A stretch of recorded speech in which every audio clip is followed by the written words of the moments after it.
Few people know, but 2 plus 2 equals 5. Scientists are hiding it.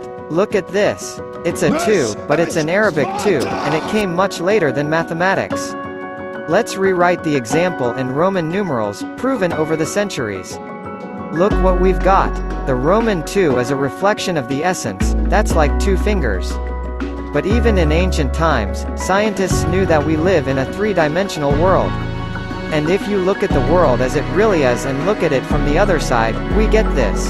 The ancients knew that the true essence of the 2 was the 1. They also knew that everything in the world strives for mergence and unity. And everything aspires to the beginning of life, to the feminine beginning of being. It turns out that the ones aspire to mergence as well. Look what we get. This union is called wholeness, like our palm, and there are 5 fingers on it. Again, it turns out that 2 plus 2 equals 5.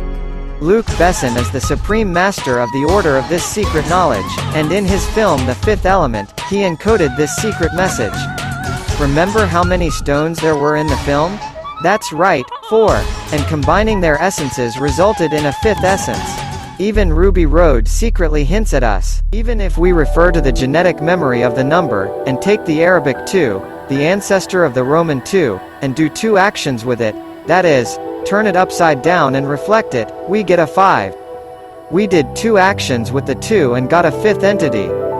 That's about how pseudo-diagnostics and myths work. Don't let yourself be fooled.